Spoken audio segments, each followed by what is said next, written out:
Bonjour, Maître Edith. Alors, je vais essayer bien de prononcer Shahram. Je crois que c'est Oh, ça. Oui, bravo, c'est super. bien. Super.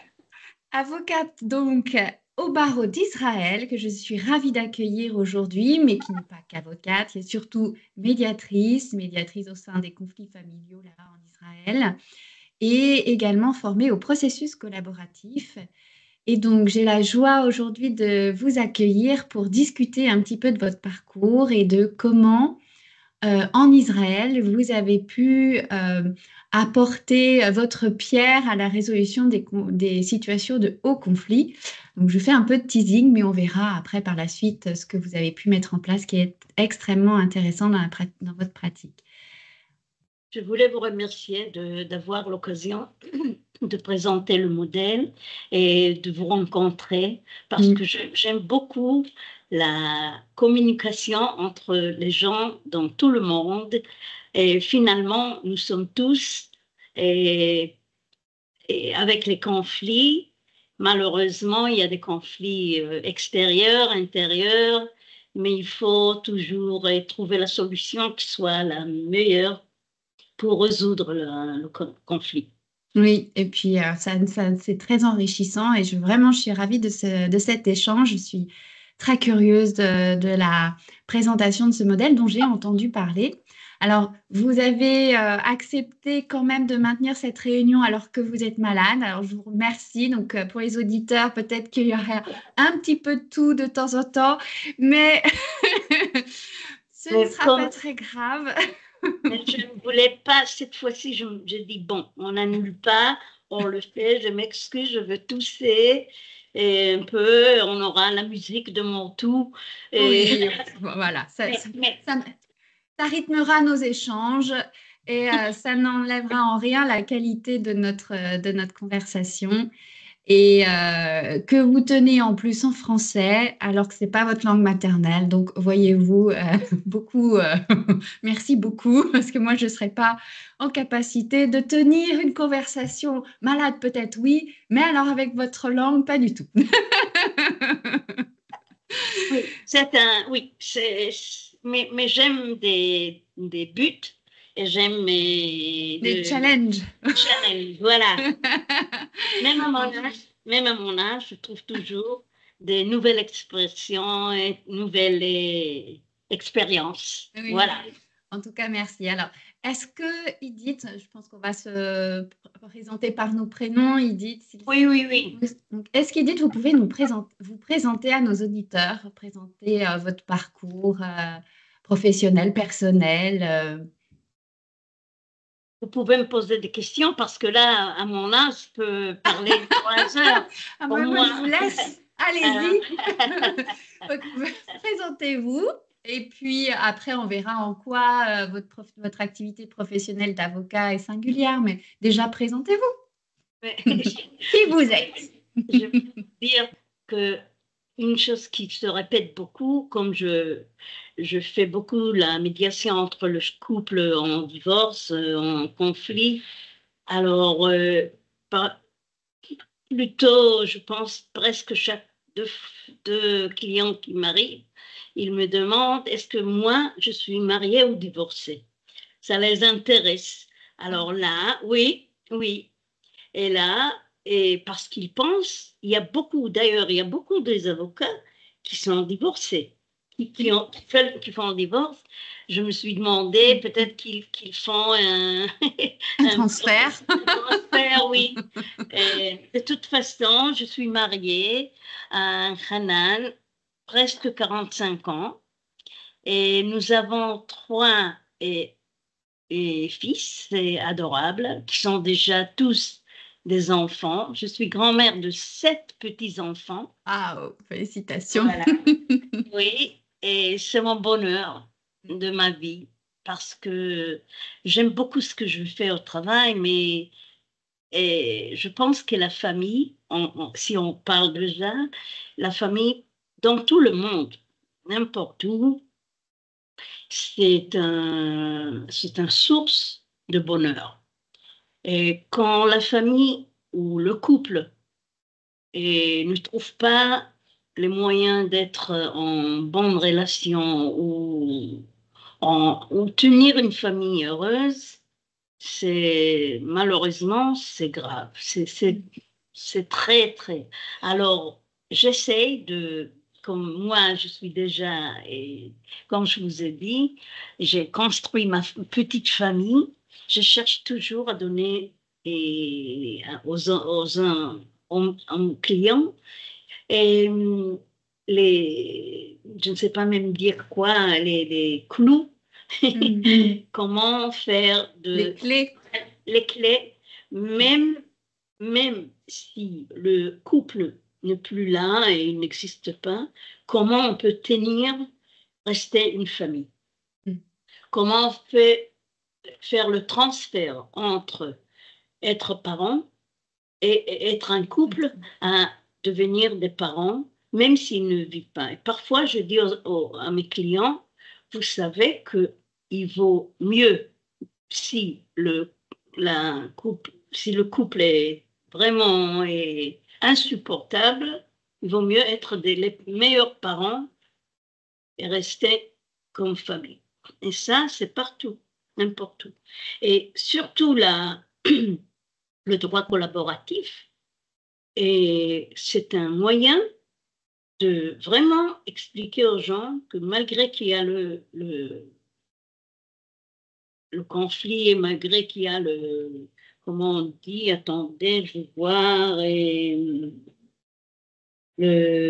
la crise de la famille, on cherche comment faire que pour les enfants, c'est surtout pour les enfants, protéger les enfants pour que ce soit quand même une famille. Comment se réinventer malgré la crise familiale, la crise conjugale et comment faire famille alors qu'on n'est plus un couple. C'est sûr que ce sont des questions qui sont transversales, universelles et qui traversent vraiment nos frontières et sur lesquelles on peut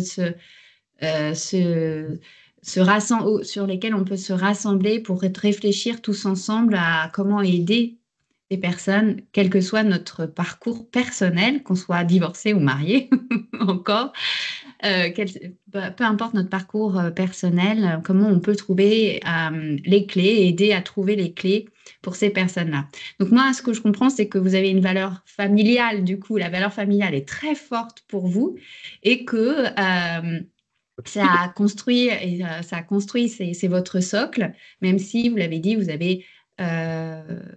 aimez beaucoup votre travail. Alors, vous êtes avocate depuis combien d'années maintenant? Oh là là, je ne sais pas, ça fait déjà plus que quarantaine. Plus que 40 ans. Oui. Et je suppose que... J'ai cessé après les 40. Vous avez cessé de compter? Vous avez Voilà. bien fait. C'est bien. Il y en a qui comptent, mais à l'envers, qui décomptent, c'est-à-dire il me reste encore je ne sais combien d'années avant d'être à la retraite. Malheureusement, notre profession est aussi une profession qui nous porte beaucoup et qui amène beaucoup de sens, mais qui est vraiment lourde aussi pour beaucoup. Oui. Et je suppose que votre parcours professionnel a vraiment évolué quand vous avez commencé à être avocate. C'est pas la même chose qu'aujourd'hui. Oui. Comment vous avez vu évoluer la profession? Quand j'étais une jeune avocate, et j'ai lutté toujours pour la justice et malheureusement, j'étais déçue de mes collègues, mais plus que ça, des juges. Le tribunal, je me suis trouvée, et là, je peux vous raconter une petite histoire parce que les gens aiment entendre l'histoire. Et pourquoi je cessais et présenter les gens au tribunal. À l'époque, j'étais même juridique de femmes battues. Je présentais aux tribunaux les femmes battues quand il y avait la violence, évidemment, la violence familiale. Et ça fait vraiment, je pense, presque 40 ans. Et le juge a laissé l'autre collègue interroger ma cliente d'une façon humiliante, d'une façon, et c'était abominable. Je ne pouvais pas supporter ce qui s'est passé là-bas. Et quand j'ai essayé de éviter et de demander le juge de cesser cette interrogation, il m'a dit d'une façon agressive et d'une façon, même moi, humiliante à moi, il m'a dit, Madame Chartrand, asseyez-vous et taisez-vous. Alors là, j'ai eu boum. J'ai dit, mais qu'est-ce que je fais ici? Ça y est, je ne veux plus être au tribunal. Elle était la pauvre, ma cliente, elle était là, elle avait les larmes qui étaient toutes, elle pleurait. Et il a demandé, est-ce qu'il t'a fait ça? Est-ce qu'il t'a fait ci? C'était d'une façon agressive. Alors, depuis, ça fait vraiment une trentaine d'années, à peu près, j'ai regardé dans le miroir et je dis, Edith, regarde bien, c'est ce que tu veux faire, c'est ce que tu penses que tu peux aider aux gens. Si tu vas au tribunal et on te fait c'est vraiment, c'est inutile parce que le juge, ou même j'ai eu une autre expérience, c'était à l'époque, pas si loin, trentaine d'années, et que le juge, et il y avait la femme qui a été battue, elle avait une hématome, on dit, noire, et le juge, il me disait, ah, ça n'a pas l'air d'être si grave. Ah, alors là, je me suis dit, mais non, je ne peux plus, ça y est. Hein. Alors, j'ai dit, je n'irai plus faire la litigation. Et même, je peux vous dire, et là, on va parler plus tard, le droit collaboratif, on a fait une expert de cette équipe professionnelle et multiprofessionnelle avec des cas de violence. Oui, c'est votre particularité, et c'est la particularité du modèle qui va vraiment beaucoup m'intéresser. Mais avant de revenir sur ce sujet-là, ça fait 30 ans que vous exposez un épisode de vie professionnelle il y a 30 ans. Et j'étais en train de me dire, c'est dingue, moi c'était il y a 2 mois. Et je me dis, mince, mon Dieu, que les choses sont lentes, combien de frères sont confrontés à ce type de situations qui sont intolérables, inacceptables, humiliantes, inhumaines, et qui déshumanisent complètement notre système judiciaire sous couvert du principe du contradictoire. Le principe du... Parce que aussi, nos magistrats ne sont pas à l'aise avec la régulation de ces comportements au sein de leurs tribunaux aussi. La régulation aussi parfois des émotions. Certains magistrats ont beaucoup de mal aussi avec la régulation émotionnelle, avec les émotions des gens. Donc, ouais, c'est le partage que je peux faire là aujourd'hui, c'était il y a 2 mois, et je pense que beaucoup d'auditeurs pourraient dire, bah moi également, c'était la semaine dernière, c'était il y a 20 ans. Et en effet, on est nombreux à prendre cette voie-là, à dire plus jamais le tribunal, d'autres modèles, d'autres process. Et c'est la raison pour laquelle on est là toutes les deux aussi à échanger, parce qu'on a réfléchi à d'autres voies. Mais avant vraiment de présenter tout cela, est-ce que vous pouvez nous présenter un peu l'état de la situation judiciaire aujourd'hui en Israël? La question, comment fonctionne la justice, quels sont les délais? Oui, je vais vous dire un mot. Je voulais aussi ajouter que j'entends autour de moi énormément mes collègues qui ont une déception des tribunaux, des juges qui, moi, à l'époque, il y avait les juges étaient vraiment très, comment dirais-je, des gens avec des esprit plus Ouvert, avec ils avaient encore le cœur le cœur. qui était là, les Ouais. juges. Mais ce jour-là, j'entends de mes collègues, moi je ne fais plus de droit, de Ce que je litigation, comprends, vous ne prenez je pas de n'aimais plus. contentieux. Alors j'entends la déception de cette... Et là, je pense, je parlais avec même des collègues, pas seulement en Israël, et qui me disaient aussi que c'est partout. Il y a une Oui, déception de la carrément. processus juridique aux Mm. tribunaux. Oui.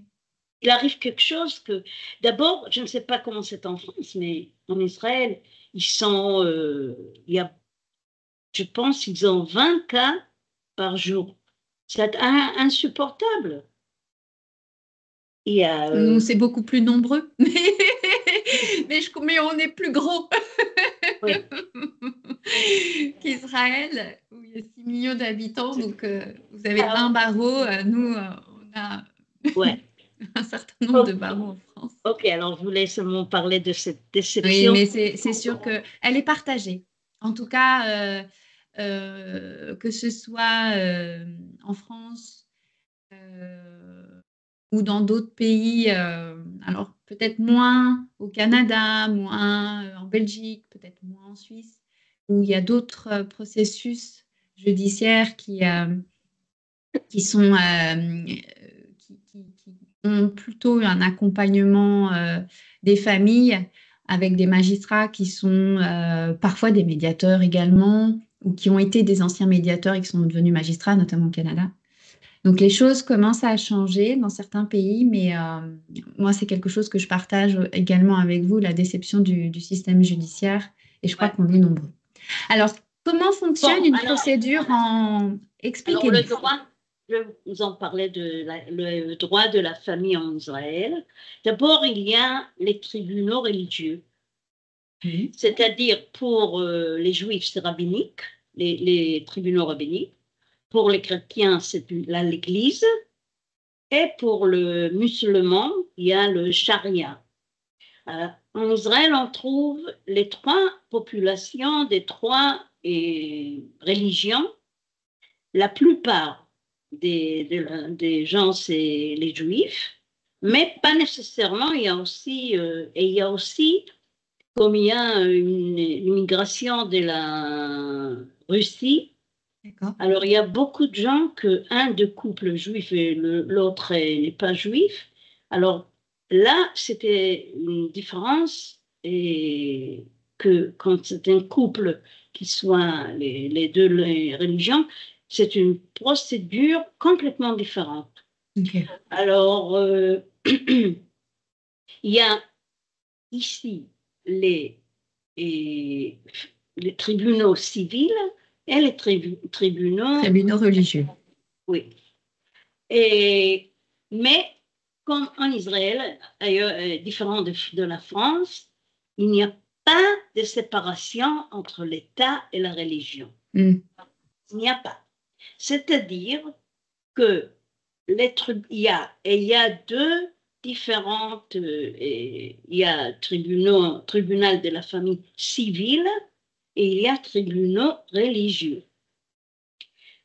C'est que ce qui arrive, c'est que comme on a les deux différentes instances, les avocats font, c'est un cours pour ouvrir un dossier ou Ah bien oui, là. c'est la course au tribunal. C'est celui qui, c'est soit religieux, soit civil. Voilà, voilà. Et comme c'est des différentes lois Mm. qui se posent ici et là, parfois, même si les gens n'ont rien à voir, ils sont complètement laïcs, ils iront au tribunal religieux pour avoir de meilleurs résultats parce que les lois qui sont adaptées aux lois religieuses ou civiles, oui, ça dépend quoi, et ça fait c'est Un vraiment, capharnaüm sans fin. En fait, c'est-à-dire que vous pouvez, en fonction de votre souhait, que vous soyez laïque ou pas, vous pouvez saisir le tribunal religieux ou le tribunal civil et les dispositions vont être différentes et vous allez avoir des décisions différentes qui vont être appliquées et Voilà. opposées sans aucun problème. Que vous soyez... OK, d'accord. Ouais. Et Et il y a plus de décisions de tribunal religieux ou plus de décisions de tribunaux civils? Vous savez à peu près? je ne pourrais pas vraiment vous dire, je peux dire ce que je pense, mais je ne sais pas Hmm. si c'est vraiment. Et la plupart préfèrent le tribunal de famille civil Hmm. parce qu'il y a très peu de gens qui acceptent les lois religieuses. Qui sont très, c'est vraiment un système complètement différent. Hmm. Ça fait la religion partout d'ailleurs est très, on dit, attendez, je vois, le-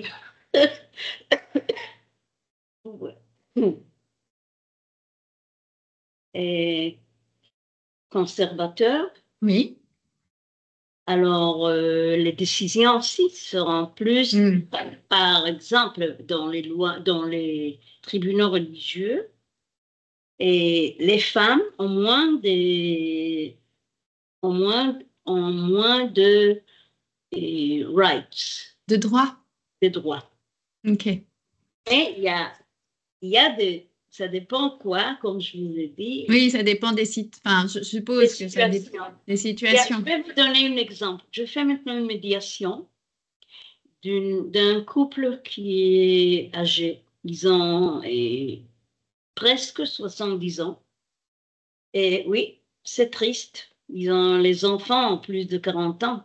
Oui. Ça fait déjà 40, ils sont venus avec leur fille qui a 45, je crois, 42, je ne sais pas, plus que 40 ans. Mais ce que je veux vous dire, c'est qu'on a avancé avec la médiation et, et c'est dur parce que après, elle est aussi, elle est malade, elle est très malade. Elle est Hmm. là et comment on dit, je vais vous dire là. Un cancer? Attendez, je vais voir. Berechut Mefortzin. Je cherche le mot en français.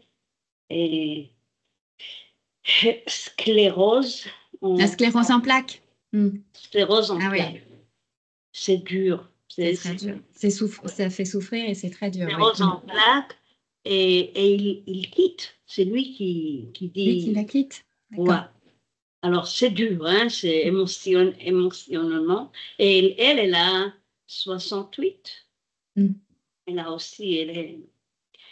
Alors, pourquoi je vous le raconte? Parce que il y avait un moment qu'on a vraiment eu l'impression que le mari a dit, bon, si moi j'ai les conditions A, B, C, D, si vous ne les acceptez pas, je m'en vais, on ira au tribunal.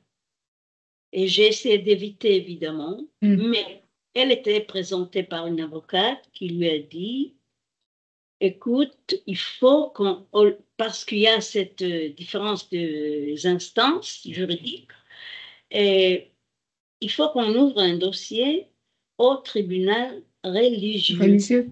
Hmm. Et pourquoi? Parce que par les lois religieuses, et ce qui n'existe pas dans le droit civil, c'est si elle fait le procès avant lui, elle peut demander de ne pas quitter la maison où elle habite. Hmm. C'est-à-dire qu'elle a les droits de vivre dans cette maison, et c'est les lois religieuses, oui. Ça Hmm. n'existait pas en droit civil. Mais elle a apprécié que, elle, comme elle est aussi malade, elle est vraiment, elle ne sait pas combien de années elle va Elle vivre. va encore vivre. Et même la maison, ils ont fait qu'elle puisse vraiment vivre dans cette maison. Ils ont fait des changements pour qu'elle puisse vraiment Par rapport rester. à l'évolution de sa maladie en plus. Hmm. Voilà, voilà. Alors, elle a ouvert un dossier. Et Hmm. lui, il était en colère. What? Alors, on cesse la médiation.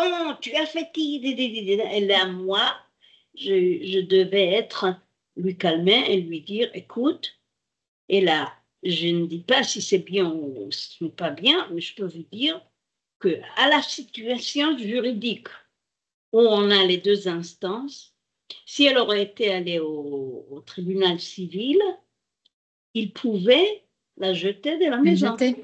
Ouais. Oui, faire une séparation de biens et la force, c'est même la force de vendre l'appartement. Ouais. Alors là, je vous donne un exemple de cette différence. D'accord. Parfois, il y a des avantages. Parfois, il y a des avantages et parfois, il y a des inconvénients sûrement. Et donc, Voilà. du coup, est-ce que, donc, on a fait un peu le constat de la déception du système judiciaire, la différence avec ces deux instances complètement différentes, avec des lois différentes. Quel est votre regard aujourd'hui sur sur le fonctionnement de la justice, alors peut-être civile, parce que on va essayer de comparer nos deux instances en fonction de droit civil. Quel est votre regard aujourd'hui sur le fonctionnement de ces juridictions? Est-ce que les délais sont longs? Qu'est-ce qui a fait que vous avez complètement changé de parcours? Alors, il y a votre choix personnel de vous dire plus jamais, je veux plus jamais vivre ça. Et puis, vous avez bien compris. Voilà. Plus jamais. Voilà. Mais quel est votre regard aujourd'hui sur le système judiciaire, Raël? Je ne comprends pas vraiment ce que... La question, c'est... Oui. Alors, nous, dans notre système français, on a un système qui est en train de se bousculer beaucoup. On a une politique de l'amiable qui a été extrêmement poussive grâce à notre ministre de la Justice, Monsieur Dupond-Moretti, qui est allé chercher un peu d'autres outils, notamment au Canada, pour tenter au sein des tribunaux de faire en sorte qu'il y ait beaucoup plus d'accords et beaucoup plus de résolutions d'accords. Oui, là aussi. Et donc, on a eu en novembre l'audience de règlement amiable, qui est une descendance des CRA, des conférences de règlement amiable, donc qui sont tenues par les juges. On a eu, il y a plus de 10 ans maintenant, presque 15 ans, 14 ans, la procédure participative. On a le processus collaboratif qui est arrivé en France depuis 2008. Et donc, tout ça a transformé le paysage judiciaire. Et malgré toutes les réformes, on a des délais de plus en plus longs, des magistrats qui sont en burn-out, une profession qui souffre de ce système, beaucoup. Notre profession est extrêmement touchée par le burn-out et par la dépression. On a plus de 57% quand même de nos acteurs qui sont touchés par le burn-out. Donc voilà, on est quand même dans une situation où le système s'essouffle malgré toutes les réformes, avec une implémentation beaucoup d'autres modes de résolution des litiges, très poussif autour de la médiation qui ne fonctionne pas vraiment. Donc voilà, on en est là un peu dans notre système français. Où vous en êtes aujourd'hui dans votre système israélien, en sachant qu'on se cherche encore beaucoup? Alors, je pense que ce qui va vous intéresser, c'est qu'il y a une loi, je pense que ça fait déjà 10 ans presque, et qui oblige les gens, avant d'aller au tribunal, d'essayer de résoudre le conflit hors des tribunaux. Alors, ce qu'il y a ici, je pense que ça existe uniquement en Israël, l'État d'Israël, c'est le ministère des Affaires sociales et les services sociaux du tribunal de la famille, c'est-à-dire qu'il y a des assistants sociaux en Israël, des assistants sociaux, ça je devrais dire aussi, parce que maintenant je sais qu'il y a une différence, c'est des thérapeutes, d'accord? Oui. Psychothérapeutes, Et ils sont psychologues et thérapeutes de la famille, de couples de la famille. Elles sont experts de conflits de la famille, mais elles sont pas ils sont des assistants sociaux, pas des psychologues. OK?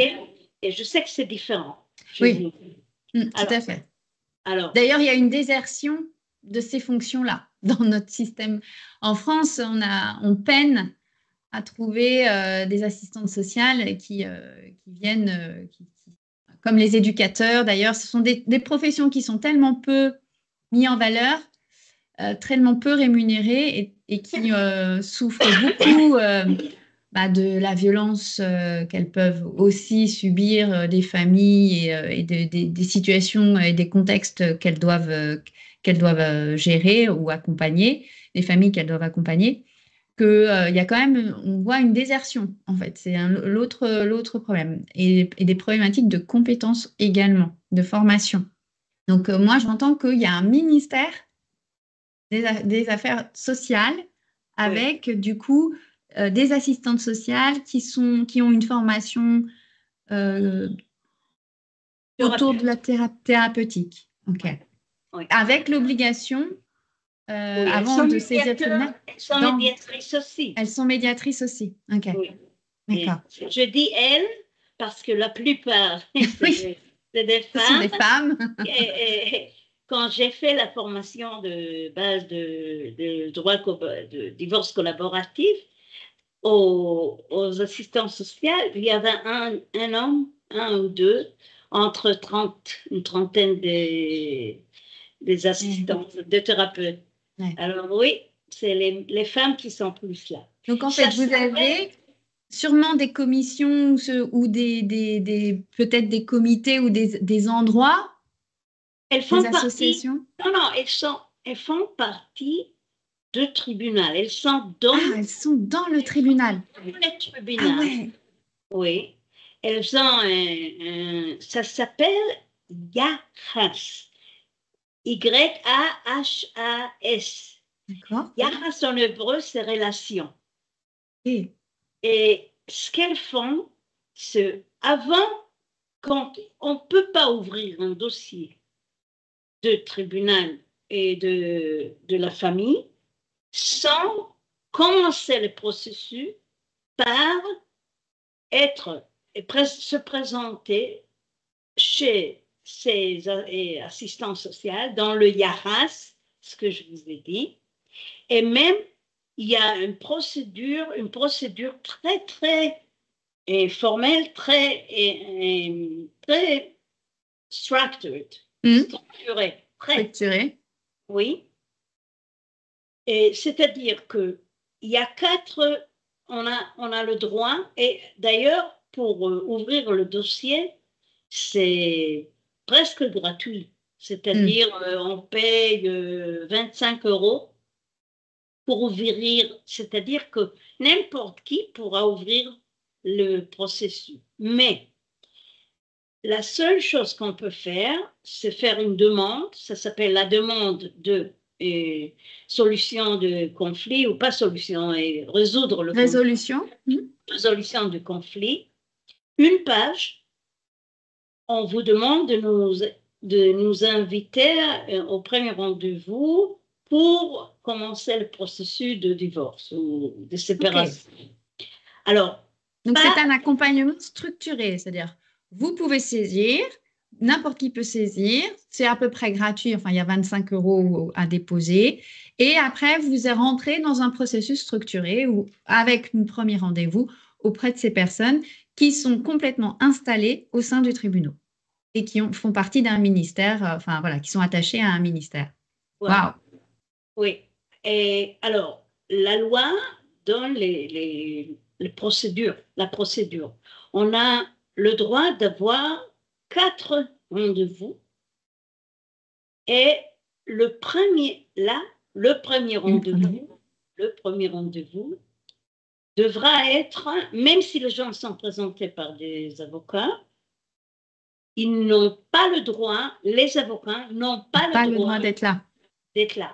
Ouais. C'est uniquement Et j'ai entendu plusieurs fois qu'il y a des avocats qui disent, ah, je dirais, ma cliente, ma cliente ne peut pas s'exprimer, ne sait pas dire. Il le fout tort, il ne laisse pas entrer aux avocats. Et ce qu'ils font dans ce rendez-vous, c'est de évaluer le conflit, donner plusieurs Options. Comme une audite, en fait. Alors, quel est le contexte? On va auditer en fait la situation et on va vous donner toutes les pistes qui s'offrent à vous pour pouvoir résoudre ce conflit en fonction de la situation. Exactement. Ah, Alors, génial. Et par la loi, une de ces options, c'est le divorce collaboratif. Ah ouais. Oui, voilà, Ah, on est c'est bien génial. avancé. On est bien avancé, c'est-à-dire qu'il y a ou le thérapeute de couple ou médiation, mais le droit collaboratif et le divorce collaboratif fait part de ces options. Et est-ce que vous avez le coaching coparental, ce genre de choses ou pas du tout? Oui. Oui. Bien, oui. Oui. Bon, bah, moi je vais exercer en Israël. Voilà. Ah, voilà. Bon, en ce moment, malheureusement, Israël n'est pas le pays où on doit. Oui. On a des jours très, très durs ici, mais insupportables. Mais on n'y parle pas de ça. Alors, voilà, je voulais vous dire que ça, le ministère. Ça, c'est magnifique. Ça, c'est grandiose. Oui. Et l'unité de cette Yahas est vraiment, malheureusement, à mon avis, les avocats n'apprécient pas assez cette fonction. Et ceux qui sont, vous savez, ceux qui sont litigateurs. Oui, réfractaires, qui sont dans le contentieux dur. Et qui cherchent l'escalation au lieu d'imiter. Qui cherchent l'escalade du conflit. Et les avocats. Aller gagner pour gagner. Voilà. Comme s'il y avait quelque chose à gagner dans un contentieux familial. Ah oui, ça, je dis toujours, oui. Alors, c'est vraiment, voilà. Alors, ils aident à vraiment trouver la solution qui soit la meilleure pour cette famille. Et moi, je trouve que c'est génial. Ah bah ouais, c'est magnifique. Parce que parfois, quand c'est très émotionnel, au lieu d'être chez un avocat qui soit très, très avocat, par la pensée, c'est la loi qui dirige. Là, ils trouvent les moyens. Les moyens pour aider, pour résoudre et réduire, on dit, les émotions. Réguler, les accueillir, comprendre, avoir un lieu d'écoute, d'échange, et pas sur des positions. Voilà. Ce qui est dur, nous, en tant qu'avocats, c'est la grande difficulté, parce qu'on pourrait tout à fait imaginer qu'il y ait cette éthique-là chez les avocats. C'est-à-dire que ce process d'audit qui viendrait dans nos cabinets, on pourrait le faire, c'est-à-dire on aurait les compétences. Alors, il faut bien entendu avoir les compétences et les formations, mais on a un panel d'outils qui sont à notre disposition et on pourrait faire dès notre premier rendez-vous ce processus de régulation avec des orientations pour amener les gens à la réflexion, prendre du recul sur le conflit. Voilà. Ça pourrait être notre travail en fait. Et bon, beaucoup le font, dont je fais partie, mais la difficulté, c'est de pouvoir travailler ensemble. Donc, si vous n'avez pas un autre avocat en face qui accompagne son client de la même manière ou qui joue le jeu du contentieux, le jeu du discours du client, de son client, ça ne peut pas fonctionner. Et donc, ce serait génial qu'on ait aussi en France cet endroit fait par des autres, des tiers, où les gens sont tout de suite pris en charge, entre guillemets, où il y a une forme d'écoute et ça permettrait de vraiment, au tout départ, au tout début, d'éviter de cristalliser les conflits par des procédures, par des écrits, où on Voilà. vient coller des étiquettes, avec des demandes importantes qui font peur et on contre-attaque et avec les enfants au milieu. Donc, vraiment, c'est chouette, bravo. C'est bien, c'est bien. Alors, et je pense qu'on devrait un peu avancer pour que je puisse Oui, raconter bien sûr. au Oui, oui. centre parce que, Alors, comment ça s'est développé? Donc, du coup, par voilà. ce D'abord, biais-là, on a des orientations et je suppose que le développement des modes amiables, médiation, processus collaboratif, a été beaucoup plus simple en fait par le souffle de la loi. Il y a quand même de la culturation forcément qui doit se faire ouais. et je ne sais pas comment ça s'est fait, mais bon, il doit y avoir quand même beaucoup plus de facilité pour les médiateurs de rentrer dans un processus de médiation avec les gens, du coup. Oui, et ça, comment ça a vraiment commencé, c'est que après la formation, on a passé ici, c'était encore avec les Américains qui sont venus pour Sur le nous, processus collaboratif, vous parlez? oui, Hmm. oui, le processus collaboratif. Alors, nous avons réalisé que la meilleure façon d'aider les familles en cas de conflit familial est de faire appel à une équipe multi-professionnelle. Hmm. C'est-à-dire, c'était la base et qui nous a dirigés à trouver une solution qui soit vraiment la meilleure pour La les meilleure. filles. Hmm. Oui. Et il fallait trouver une solution pour réduire les coûts de l'équipe. C'est-à-dire, Hmm. aux États-Unis, je parlais avec plusieurs collègues quand j'étais aux États-Unis. Alors, ce qu'ils font, ils mettent dans un compte de trust account, et dans un Ouais. compte, Un compte commun, ouais, hein, par exemple. et 150 000 dollars, et on commence à travailler. Ok. Malheureusement, c'est comme ça que ça marche. Alors, c'est vraiment, il n'y a pas beaucoup de familles qui puissent vraiment payer cette somme Cette abordable. somme. Ah Oui, oui. 150 000 dollars, c'est-à-dire, C'est énorme. Enfin, en même temps, par rapport à un procès aux États-Unis, je crois que c'est pas grand-chose. Mais en tout cas, je suis pas sûre que toutes les familles puissent accéder à ce genre de voilà. process. Voilà. Et Ah aussi, oui. oui. Donc en fait, ils ont des équipes pluridisciplinaires également aux États-Unis.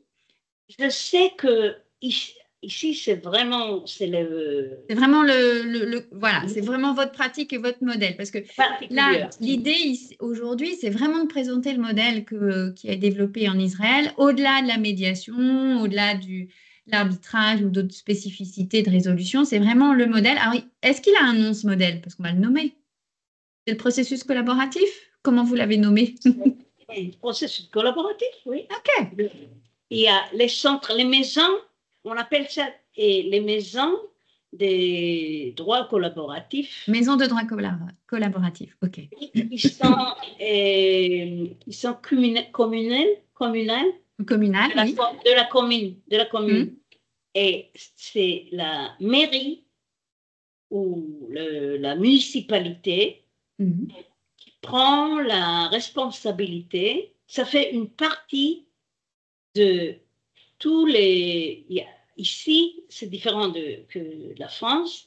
Ici, la mairie a une section, une différente, une section, non, c'est pas section en français, on dit une structure Oui, différentes structures. Hmm. pour les conflits familiaux. D'accord. Ici, il y a, et, Donc il la y a- mairie, dans la mairie, dans chaque mairie, il y a une structure spécifique pour les conflits familiaux.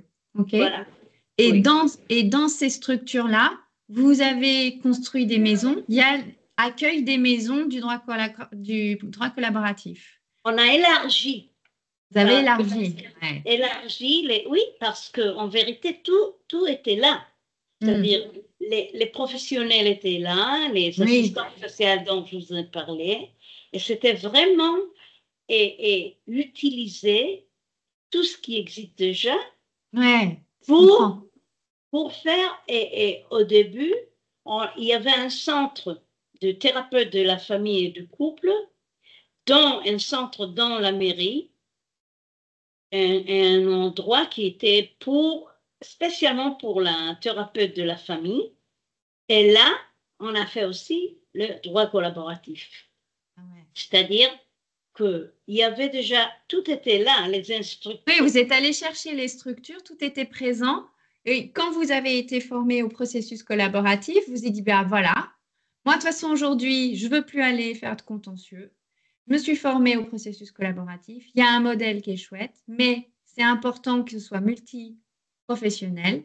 Et j'ai toutes mes structures et je vais pouvoir implanter le modèle dans ces structures. C'était vraiment très facile parce qu'il fallait utiliser les infrastructures existantes sur la communauté et avec les assistants sociales, les thérapeutes.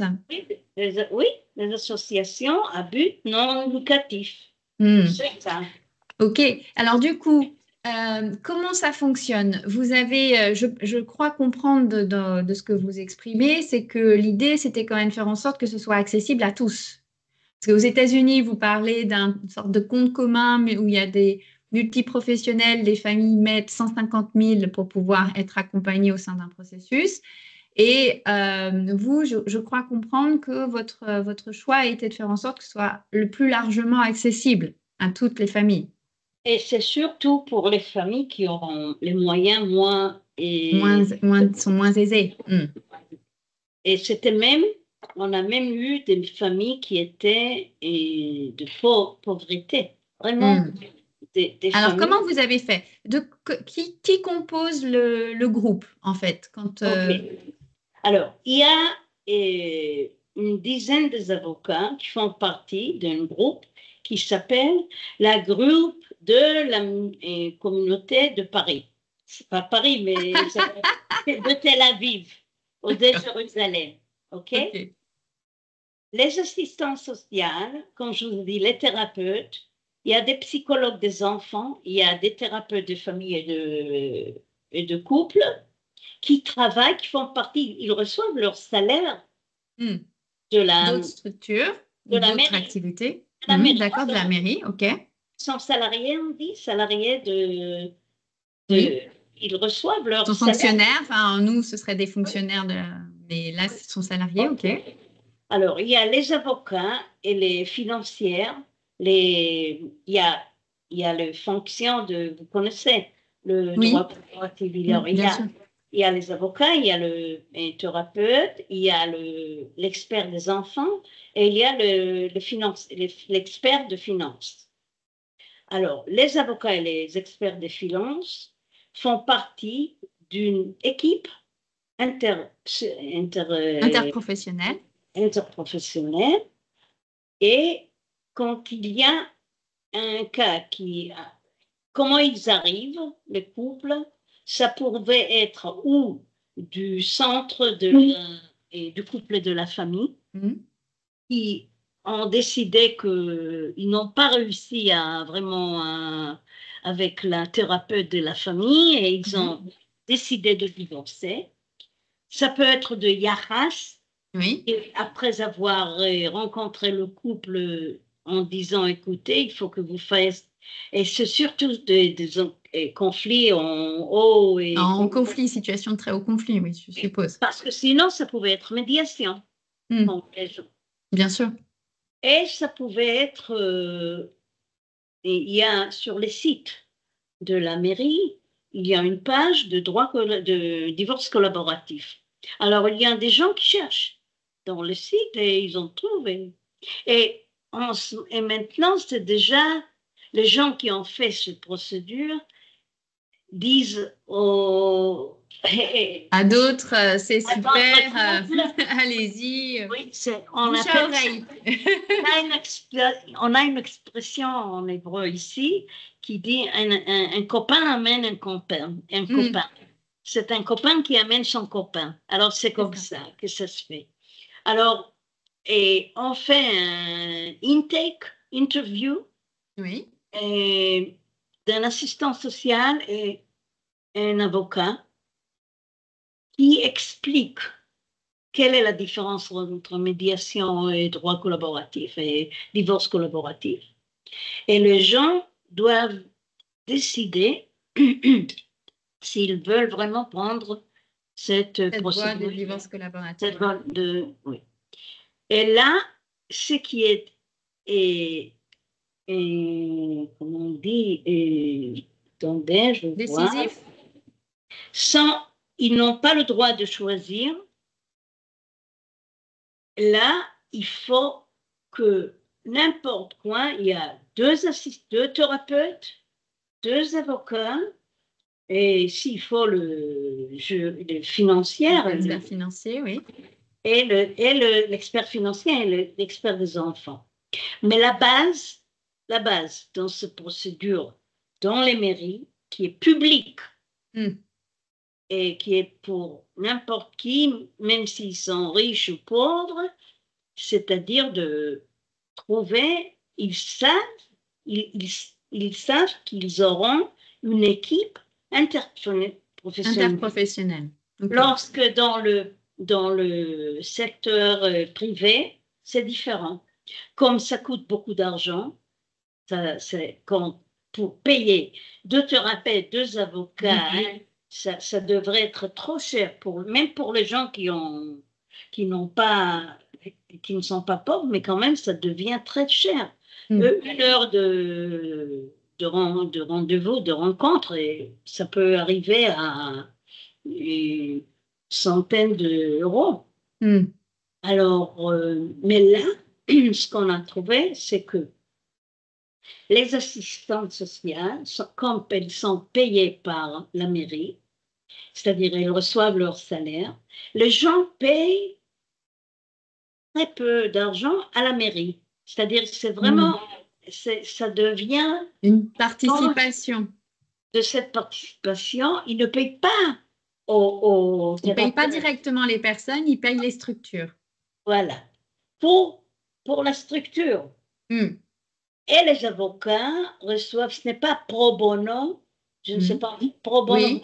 Oui, c'est pas gratuit, oui, c'est pas bénévole. Voilà, bénévole. Mais c'est réduit, c'est-à-dire les avocats qui font le cas dans le cadre de la mairie, de centre collaboratif de la mairie, et acceptent recevoir des moyens moins que ça devient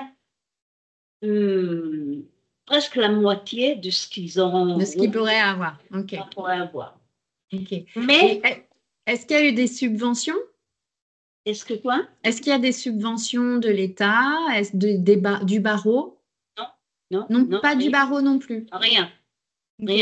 La seule chose qu'il y a, c'est que la mairie, vraiment, pour avoir comme je vous ai dit, on utilisait les infrastructures de la mairie. Alors, ils payent, l'électricité, mais il n'y a pas d'autres... D'autres frais, oui, il n'y a pas d'autres frais importants. Voilà. Alors, les gens payent moins, beaucoup moins. Parce que et comment sont... Oui. Je m'excuse pour dire que les gens payent directement aux avocats. C'est-à-dire chaque rencontre, ils payent moins qu'ils auraient payé ailleurs, c'est-à-dire dans le cadre privé. Et les rencontres sont dans la mairie. C'est exprès. C'est même la psychologie. Neutralité. On dit que ça devrait être la psychologie de trouver un lieu neutre. Le cadre. Ce n'est pas dans le bureau privé. Chacun de nous a son bureau privé. Chacun de nous, les avocats, notre cabine, mais pour que les gens vraiment adaptent se mettre en conditionnement pour rentrer dans le processus. Okay. Voilà. Alors, qu'est-ce qui fait que... donc là, ce que je comprends, moi, je suis en situation au conflit. Je vais, du coup, m'orienter sur ces centres. Je rencontre une assistante sociale et un avocat qui me font la présentation du médiation, du divorce collaboratif ou d'autres outils, je suppose, ou d'autres process. Et ensuite, on décide ensemble de s'engager dans ce processus de divorce collaboratif. Et ça commence par quoi? Il y a une lettre d'engagement, il y a une convention, comment ça fonctionne? C'est un contrat Un contrat? qui est signé par, entre les avocats et les clients. Et ça, d'ailleurs, c'est partout. Oui. C'est-à-dire dans le... Dans le processus, donc vous suivez le processus collaboratif un contrat d'engagement avec les principes directeurs du processus collaboratif. Et ce contrat est signé par toute l'équipe? Oui. Toute l'équipe, ok. Et ils font le choix de l'équipe? Non. Non, ils ne font pas le choix de Non. l'équipe. C'est après avoir fait la première rencontre où on commence à voir quel est le conflit, qui sont les gens, on fait c'est très intéressant parce que c'est vraiment unique. On fait l'équipe, c'est l'avocate et le thérapeute qui ont rencontré le couple avec d'autres assistants sociaux ou thérapeutes, voir quel est le profil, quels sont les profils adaptés. C'est-à-dire qu'en fait, vous faites une réunion de débriefing pour, en équipe, tous ensemble, avoir en supervision, comme une supervision en fait, pour faire le choix des profils qui seraient adaptés et des personnes qui seraient adaptées pour ces personnes-là. C'est génial. Oui, et ce qu'on fait, et ça c'est vraiment quelque chose qui est, je pense que c'est très particulier, c'est qu'on prend en considération les différentes, je vais vous donner des exemples. On prend, parfois il y a une question de langue. Les gens qui viennent ici, il y a beaucoup des immigrants qui viennent ou de l'Europe ou de même n'importe où, États-Unis. Alors, parfois, on cherche qu'un d'équipe parle la langue qui puisse vraiment aider aux gens. Il y a une question de culture. Une culture, bien sûr. Il y a des gens qu'il faut trouver parfois et une question de genre. Oui, aussi. Parce qu'il y a parfois, et c'est aussi une question de culture, les hommes, on sait qu'il devra avoir dans l'équipe un homme. Un homme. Pas que des femmes. Oui. Et on a apprécié ça au début, on n'avait que des femmes, et une fois, il y avait mon client qui a dit, il a jeté cette phrase, mais qu'est-ce que vous comprenez, vous, que vous êtes que des femmes? Vous ne pouvez pas comprendre un homme. Alors là, je me suis dit, hop, il faut aussi considérer l'âge. Je ne mettrai pas, si c'est un couple âgé, je ne mettrai pas un thérapeute ou un avocat de 20 ans qui pouvaient être leurs petits-enfants, pas seulement leurs enfants. Alors, on prend vraiment la considération. Vous prenez vraiment en considération, c'est du sur-mesure, quoi. Vraiment, pour être complètement adapté à la situation et trouver les bonnes personnes pour faire un process adapté vraiment à l'accompagnement de cette famille. OK. Et du coup, je suppose qu'à chaque rendez-vous, enfin, vous suivez le processus collaboratif. Donc, pour le rappel, processus collaboratif, vous avez des étapes à suivre c'est la même chose partout. On commence par le récit, la recherche des intérêts et besoins, préoccupations. Ensuite, on fait l'objectivation. Ensuite, on fait les options. Et ensuite, on fait la présentation des offres qui permettent de faire matcher un accord. Donc ça, c'est un process qui est conduit par l'équipe d'avocats, mais vous le faites par une équipe pluridisciplinaire. Et je suppose que ce que je dis, c'est obligatoire. Oui. Et dans le privé, les gens disent, bon, ça ne m'intéresse pas d'avoir un thérapeute, je veux que deux avocats, ça me suffit. Mais là, ils savent. C'est l'équipe qui est obligatoire. Donc, ils s'engagent à suivre l'équipe. Et je suppose qu'ensuite, en fonction des rendez-vous, d'étapes du process, vous débriefez en équipe et en supervision pour ensuite réorienter en disant, bah là, en fait, ce serait bien d'aller dénouer peut-être cette situation avec un thérapeute parce que madame est bloquée sur ça ou monsieur est bloqué là-dessus. Là, il y aurait besoin peut-être d'un expert auprès des enfants parce qu'on a besoin peut-être qu'ils soient entendus. Et vous avancez tout ça ensemble pour accompagner au mieux en fonction des étapes du processus. C'est ça. Exactement. C'est Génial. ça, c'est vraiment ça. Vous avez bien C'est top. compris. C'est top. C'est vraiment top. C'est vraiment chouette. Et alors, comment vous faites avec l'argent? Parce que Ah, ouais. c'est- Alors, comme je vous ai dit, les prix sont réduits. Ils ne payent pas ce qu'ils ont payé ailleurs. Hmm. Mais il y a aussi des mairies. On a 8 centres en Israël déjà. Malheureusement, à cause de la situation qui est si grave maintenant, il y a la guerre. Comme je vous ai dit, il y a le département de thérapeutes de la famille. Alors, il prend aussi tout ce qui est avec les décédés, les familles qui ont perdu, Perdu, oui. même les enfants, les soldats qui ont été tués, les gens qui ont été assassinés. Alors, malheureusement, à cette époque-là, ils n'ont pas, comme ils n'ont pas ce n'est pas que le budget de la mairie est différent pour ils le font dans le budget conditionnel, c'est-à-dire qui est quotidien. Oui, il n'y a pas un budget pas spécifique, c'est un budget global. Et comme il y a une explosion du fait de la guerre, des difficultés et donc du coup des orientations auprès de ce département, voilà, ça se noie un peu mais et il n'y a pas de budget spécifique. Il y a une réduction, donc sûrement les thérapeutes assistantes sociales sont réglés par les mairies. Il y a tout ce qui est professionnel, privé, libéraux ont des honoraires réduits. Ils payent à peu près, je vais vous dire, pour les 2 avocats, ça pouvait arriver par heure, oui, parce qu'on fait, chaque heure, ils payent.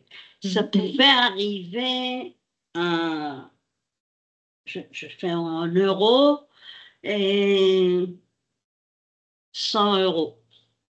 Par heure pour les deux. Ah, oui, Pour les deux. oui. OK. Non, pas 100, 150. 150 par heure pour les Mais deux. c'est rien, parce Oui, que dans le cadre privé, ils payent le double ou même plus. même plus. Oui, oui. Donc, du coup, ils payent directement auprès des avocats et c'est le couple qui paye. Oui. C'est pas un avocat, une personne qui paye un avocat. Chacun des clients paye à son avocat. Ah, chacun des clients. Donc, il y a quand même le choix de l'avocat. Il n'y a pas le choix des équipes, mais il y a quand même le choix de l'avocat qui est fait par le client. C'est le choix, pas tellement parce qu'il y a une équipe, parce c'est une équipe des avocats. D'accord, on attribue un avocat, on attribue en fait une pseudo-équipe pour chacun. C'est-à-dire chacun est accompagné de plusieurs personnes, dont un avocat, et Voilà. ces personnes-là payent directement les personnes quand ils sont en libéral, et sinon ils sont payés par la mairie. Oui. J'ai bien compris. Elles ne peuvent pas emmener un autre avocat d'ailleurs, hors de la. Il y a une équipe des avocats parce qu'ils ont aussi. On a besoin d'une formation particulière quand on fait un processus collaboratif. Donc, oui. Oui. Oui. Et en plus, il y a aussi, on fait des rencontres d'équipes pour échanger les idées, pour trouver des solutions où ils se sentent. Et moi, aujourd'hui, je fais la supervision des équipes. Je ne fais plus partie. À l'époque, je présentais moi aussi les personnes, une des clients, pour enseigner par des cas. Comme ça, ils ont vraiment aperçu comment il fallait faire le processus. Mais après quelque temps, j'ai déjà... Vous avez léché la main et vous êtes en supervision des équipes. Voilà. Oui, c'est riche en fait. Voilà. Parce que parfois, il faut avoir cette consultation quand ils ont l'impression qu'on ne trouve pas de solution. Mm. Et alors là, ils commencent à Bah, trouver. en tout cas, de toute façon, un processus collaboratif, il y a des hauts et des bas. Il y a des étapes du processus qui sont compliquées. Quand on vient sur les étapes de l'objectivation et puis par la suite, il faut pouvoir présenter des options et travailler en brainstorming pour être créatif, on sent bien en fait que les gens sont là, le positionnement revient, donc la force de l'équipe est très très importante pour pouvoir les aider et les accompagner à sortir, faire out of the box et vraiment les sortir pour être créatifs. Et c'est vrai que le modèle que vous avez mis en place est particulièrement aidant parce que vu de la fenêtre du processus collaboratif en France tel que nous l'appliquons, on a voilà, l'équipe, on est deux, deux Voilà. avocats. Et après, on va chercher comme on peut, soit on se forme pour être encore plus équipé, soit on va chercher les professionnels qui connaissent pas trop le processus. On a pas mal de freins parce qu'on a l'étiquette avocat, donc étiquette avocat, ce qui dit avocat guerrier, donc c'est difficile. Et puis, c'est pas fermé en fait. Ce qui est chouette dans votre modèle, c'est que c'est vraiment une bulle. Il y a une structure, c'est une bulle, ça sort pas. Nous, Ouais. en France, on est obligé d'aller chercher des bulles extérieures, en fait. Donc, on fait intervenir des gens dans notre bulle, signer des avenants pour faire comprendre le processus, alors qu'ils sont pas du tout éventuellement dans la mentalité. Donc, conduire un processus collaboratif en France, faut mouiller la chemise. Et puis, c'est cher. C'est cher parce que c'est du temps. Voilà. C'est beaucoup, beaucoup, beaucoup, beaucoup de temps. Et du coup, ça me permet une question. Combien de temps, du coup? Est-ce que vous êtes beaucoup plus rapide en étant comme ça, entre guillemets? Est-ce que c'est la durée moyenne d'un processus? C'est quoi? Je pense que c'est plus rapide qu'un procès, Hmm. que ça devrait être. Parce qu'ici, les procès, ça peut durer 3 à 4 ans, Hmm. même plus. Ça Hmm. dépend s'ils arrivent à un accord ou non, mais lorsque le plus qu'ils n'arrivent pas à un accord, c'est loin, c'est long. Et Hmm. entre chaque minute, Rendez-vous? non, dans le tribunal, Ah, chaque audience? chaque audience, voilà. Entre chaque audience, il y a entre 6 à 8 mois. Ah oui. Donc, c'est aussi engorgé que nous, en fait. Lorsque, lorsque ici, dans le processus collaboratif, et c'est, malgré que c'est difficile parfois de trouver un temps que toute l'équipe Bah oui. pourra trouver 6 personnes, oh là là, c'est dur, hein? Et les gens Comment vous faites s'énervent, pour hein. gérer le temps? C'est dur. On fait au moins 2 semaines avant. Et au moins 2 ou 3 semaines avant. Et là, on essaie. Et juste, il arrive que juste à cette date-là, un est malade, l'autre, l'enfant est Oui. malade, une oreille ne peut pas venir. C'est dur. Hmm. Mais ça, c'est plus court que Hmm. des ambiances et des ça. Et ça dépend aussi du couple. Oui, ben, S'ils c'est ce que j'allais s'ils dire. sont prêts à avancer. Dans Et l'engagement, en fait. l'engagement est vraiment trouver l'accord Hmm. et ne pas être tout le temps dans le lutte et Hmm. dans le Oui, dans c'est-à-dire pas porter les gens, mais qu'il y ait vraiment un engagement et que eux aussi fassent partie de l'équipe. Parce que toute la force du processus collaboratif, c'est alors de mettre en place les moyens pour que les gens prennent par eux-mêmes leurs décisions. Donc, il y a une grande responsabilisation, en fait, des personnes dans la gestion de leurs conflits. Nous ne sommes pas, voilà, on ne les tient pas à la baguette pour pouvoir conduire le processus. C'est leur vie et on considère qu'ils sont assez grands pour s'engager dans quelque chose et qui sont tout à fait capables. C'est ça la force du processus, c'est que la valeur derrière, la croyance qui est derrière, c'est de se dire les gens sont capables de pouvoir résoudre eux-mêmes leurs conflits. voilà. Et on leur donne par Préparez-vous comme contre ça. la structure et le process, juste les clés pour les aider. Voilà. Je dis toujours, vous serez responsable au, à la fin de ce processus de choisir ce qui est le mieux pour vous. Exactement.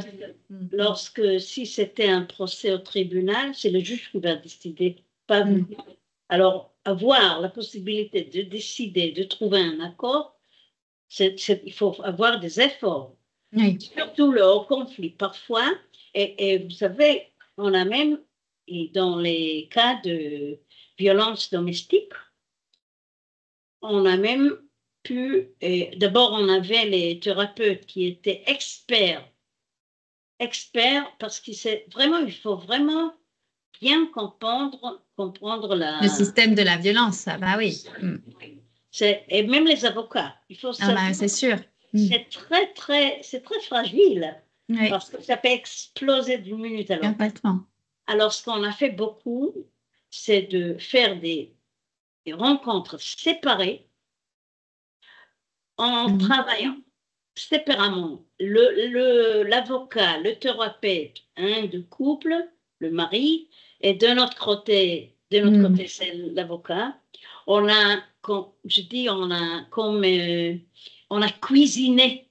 Oui, vous avez fait votre petite cuisine en fonction de la situation et du contexte. C'est ce que je disais, bah tiens, ça ressemble un peu au coaching coparental, c'est-à-dire que là aussi, dans des situations de haut conflit, on recueille d'abord la parole et on travaille d'abord la parentalité notamment avec chacune des personnes pour ensuite, quand c'est possible, de pouvoir les mettre à côté l'un de l'autre. Mais oui, alors super.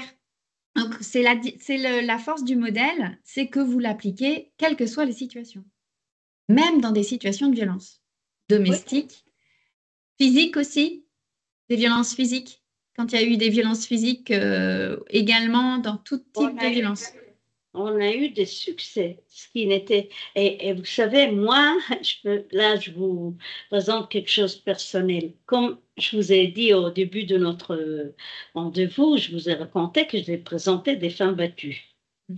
Et là, je me suis trouvée que je devais présenter l'homme violent. Voilà. C'est challengeant, ça. C'est et il fallait faire vraiment un paradigme shift et complètement changer, mettre complètement d'autres disques dans mon cerveau.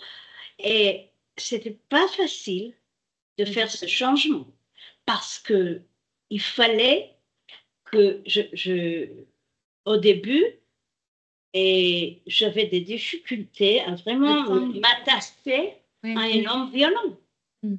C'est le voir, c'est développer sa compassion. Voilà, c'est justement ce que je viens de dire. C'est juste ça. C'est savoir développer sa compassion face à quelque chose qui est tellement contraire à nos valeurs, mais aller chercher de ce qui est le plus humain chez l'autre. Et ça, c'est pas facile. Et comme j'avais l'assistante, le thérapeute qui était avec moi, j'avais une comme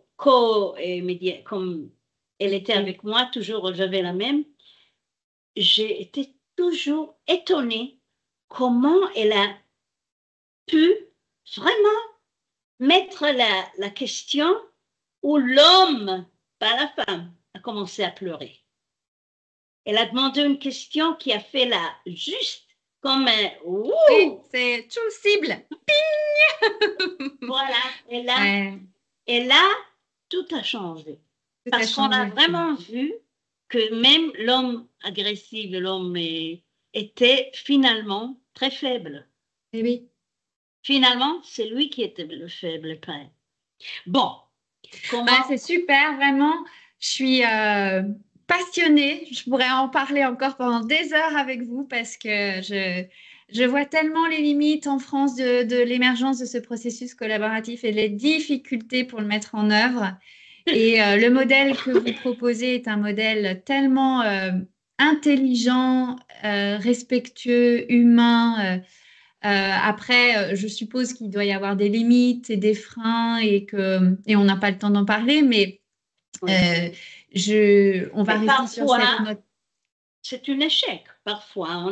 Bien sûr. Ah non, mais il n'y a pas 100%, hein, il y a les gens. c'est pas c'est pas comment dire, c'est pas la finalité qui est importante parce que la fin dépend des gens.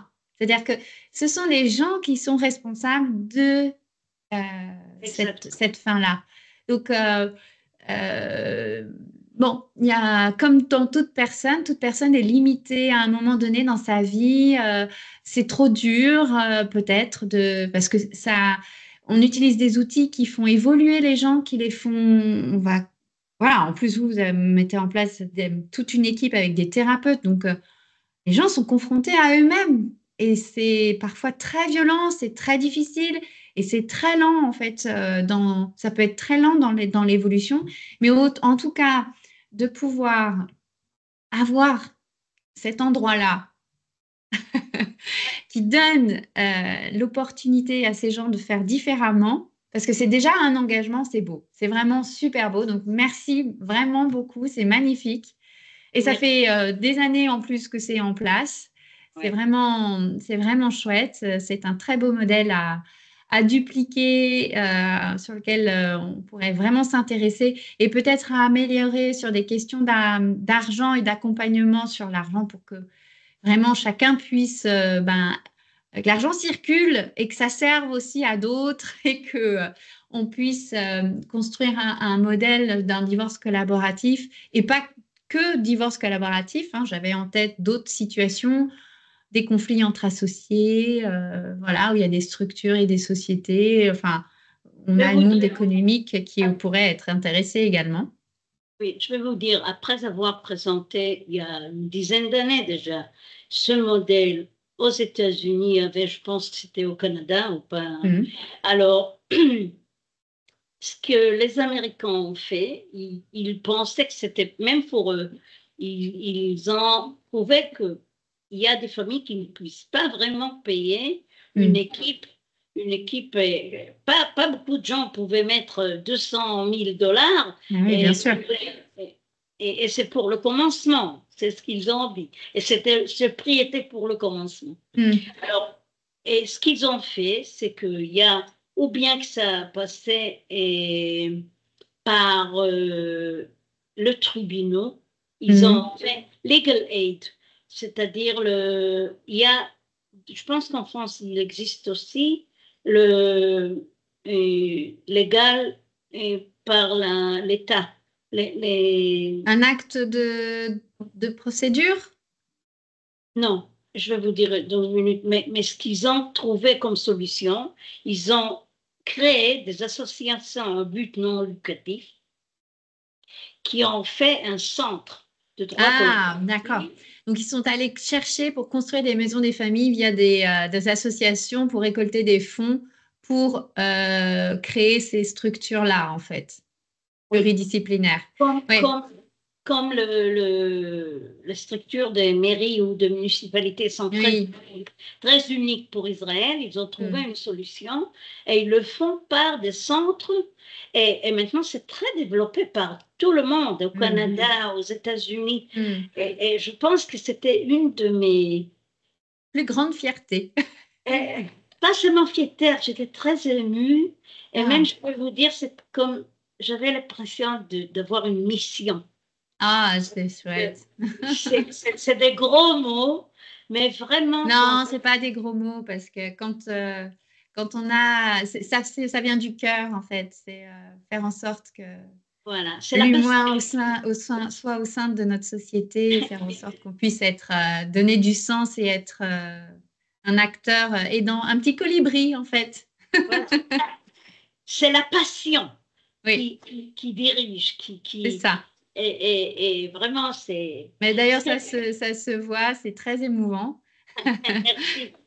Ce que je voulais dire avant, c'était l'aide juridiciaire de l'État. Ah, l'aide juridictionnelle, oui, d'accord. OK? Alors, je sais qu'aux États-Unis, ils ont trouvé une solution que le processus de divorce collaboratif soit payé par l'aide juridictionnelle. Okay. Ouais. Chaque pays ou chaque... A trouvé une voie Voilà. À nous en France de trouver la nôtre. Mais en tout cas, c'est très, très inspirant. Donc, merci beaucoup, Edith, pour cet échange, pour ce temps-là. C'était vraiment chouette. Un bon rétablissement. Je suis Et vraiment puis, heureuse d'avoir Je vous remercie d'abord à vous de me donner l'occasion de vraiment présenter ce modèle parce que je pense que vraiment c'est mon bébé. oui. Mon bébé, je présente parce que vraiment, quand on a commencé, il n'y avait rien, Oui. rien comme cela, et ça nous a pris 1 an et demi. Et pour terminer, je peux vous raconter comment ça a commencé parce que vraiment, c'était une belle histoire. On est venu et présenter ce modèle chez le maire de la mairie, et il nous a regardé d'une façon très comme ça, pas Bizarre. C'est qui, bizarre. c'est qui, c'est Luberlu? Qu'est-ce De qu'elle me quoi il raconte? De parlait, quoi elle me parle? et il a dit, écoutez, moi, à Ramat Gan, c'est la ville où moi j'habite, c'est près de Tel Aviv, mais à Ramat Gan, il n'y a pas de divorce. Moi, je ne donnerai pas n'importe quelle demande que vous voulez. Sortez de la chambre et voilà, il nous a vraiment jeté. Il a fait avec la main dehors. Ouais. Alors, l'assistante sociale, la thérapeute qui était avec moi, elle faisait partie de la mairie. Elle a dit, écoute, si le maire ne veut pas, ça n'ira pas. Et alors, je lui ai dit, écoute, tu fais une data des nombres, combien de familles font et ont le divorce en Ramat Gan. Elle est allée voir, il s'avère qu'il y avait 1 de 3 couples. 1 de 3 couples divorcent. Je lui ai dit, tu lui mets ça sur la table et tu lui dis, ne me raconte pas cette histoire. Le divorce, 1 de 3 couples divorcent en Ramat Gan. Il était étonné. Il a dit, ah bon, si c'est comme ça, alors qu'est-ce que vous voulez faire? On a dû l'idée, il a dit, non, je ne pense pas que ça ira ici. Et de nouveau, il nous a comme ça jeté. Mais heureusement, on a eu la chance que le directeur de la mairie était à cette époque-là lui-même En plein divorce. plein processus très, très douloureux, violent, douloureux et souffrant, que sa femme ne lui a pas laissé de voir ses petites filles. Et c'était vraiment. Et là, on est venu et on a dit, écoutez, ce processus, c'est pour garder les enfants. Il nous a regardé, il a dit, on va construire le premier centre par an. Voilà, c'est comme ça que ça a commencé. Eh oui, quand on a touché le cœur. Voilà. Alors, merci beaucoup, Edith. Merci à vous aussi. Ce que je voudrais vous demander, après avoir fait, si vous pouvez m'envoyer, je mettrai sur mon site. Oui, bien sûr. Oui, je vous enverrai tous les liens. Je vais faire un article également dessus pour qu'on puisse écrire aussi beaucoup sur ce modèle. Donc, merci beaucoup, Edith. Je vous souhaite un bon rétablissement. À très bientôt parce qu'on reste en contact, bien entendu. Si je pourrais venir à Lyon, je serais avec plaisir. Ravie de vous. Je serais ravie. Oui, vraiment. Okay. À bientôt. Une très belle journée. Au revoir. À vous aussi. Au revoir.